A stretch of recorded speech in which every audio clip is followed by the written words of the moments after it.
So just come over to the Layers palette, and with the Panther layer activated, just come over here to the Blending Mode menu, and you can experiment with many of the blending modes. What I found that works pretty well is the Multiply. Look at that.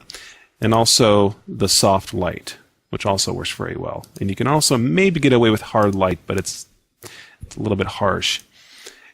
But Overlay, Soft Light, and Hard Light. I like Multiply.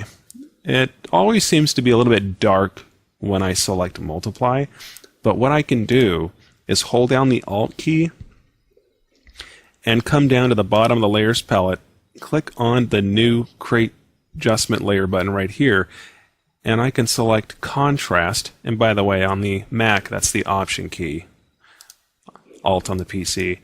But I'll put a check in this box right here, Use Previous Layer to create clipping mask, and I'll click OK. And then what I can do is brighten up that Panther skin over the Rhino. Okay, this is before and this is after.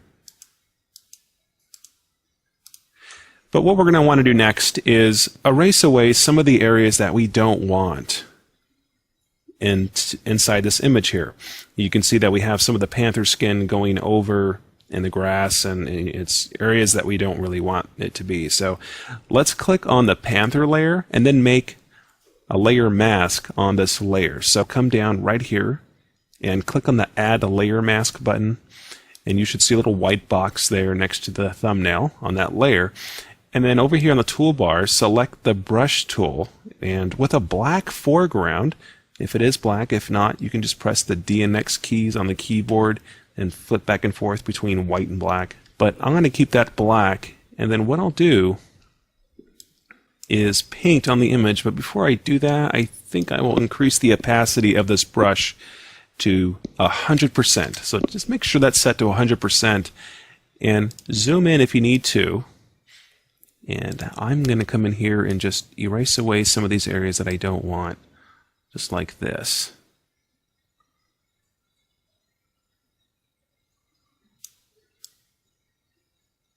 I'm going to come through here and paint on this layer.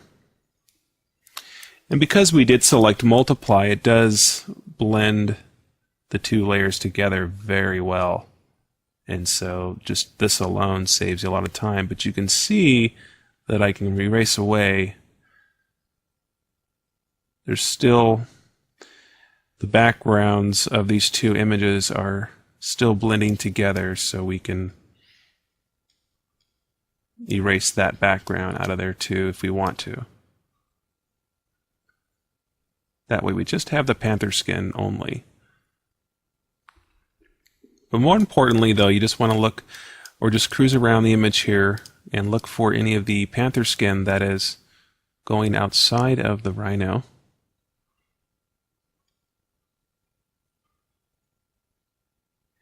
Because that's going to be the most noticeable area there. But I'll just come around here like this and down here around the foot. Look at that. It's probably not on his toes and all that, so what I'll do is just erase away that part.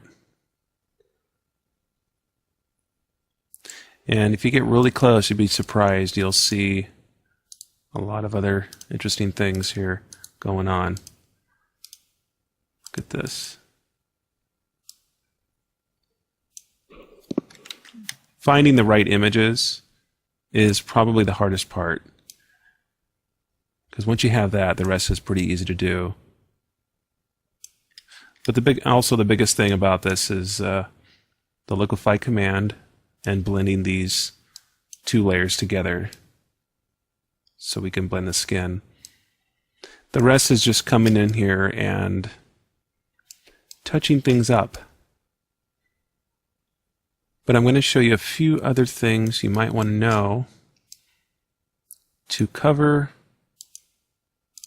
this Rhino skin completely.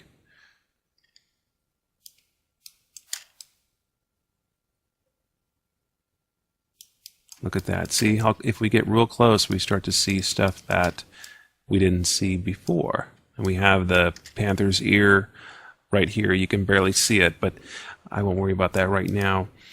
But let's take a look at this. And it's kind of like his head's a little bit lost. It's kind of hard to tell that his head's there. And the horn on his head, it's blended in with the skin. Well, what we can do is make sure, and do the same thing we've been doing, is to make sure that layer mask is selected, and then just paint on that mask to get rid of the skin that's on the horn there, so it looks a little bit more realistic here. I could lower the opacity of that just a touch so we can see underneath that layer a little better. There we go.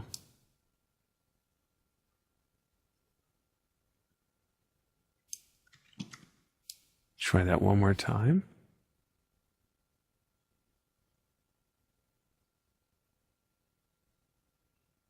Look at that.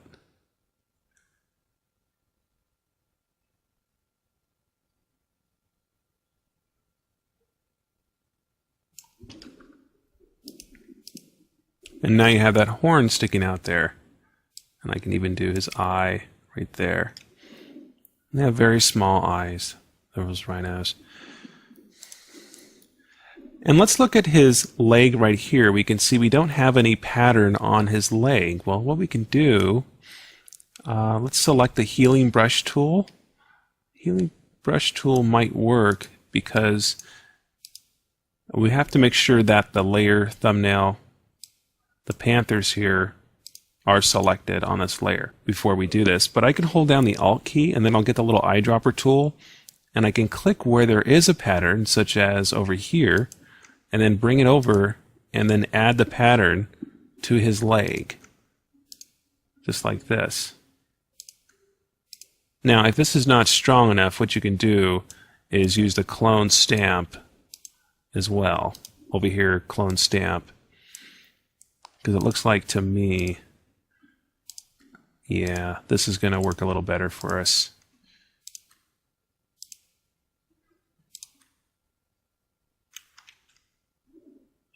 There we go. I'm going to make sure this matches up with the other side. There we go. And it looks like the spots are a little bit dark on his legs over here if we're trying to match these up. So I can select this layer mask, and with the eraser tool selected, I can lower the opacity down to 20%, and let me go in here. Better yet, what I think I'll do is lower the opacity of the brush.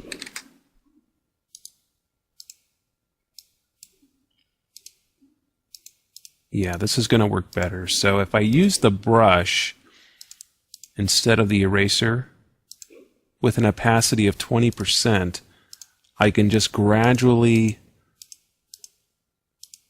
fade those spots. Look at that. And that will help it match these front two legs here. And there we go.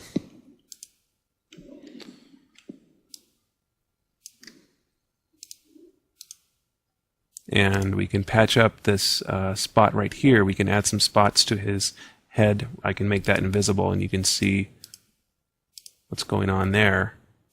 Probably use the patch tool.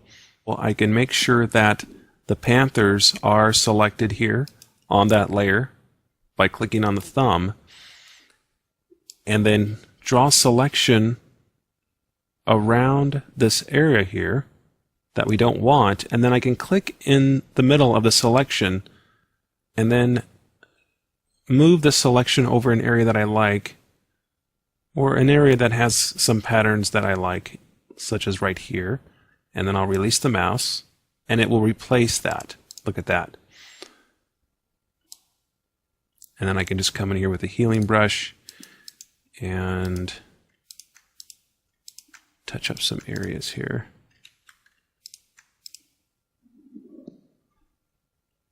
There we go.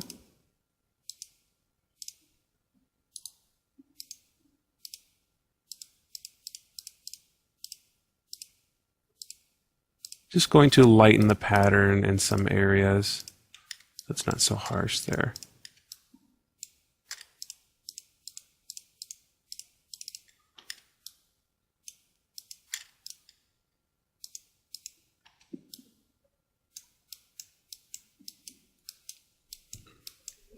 And so there you have it.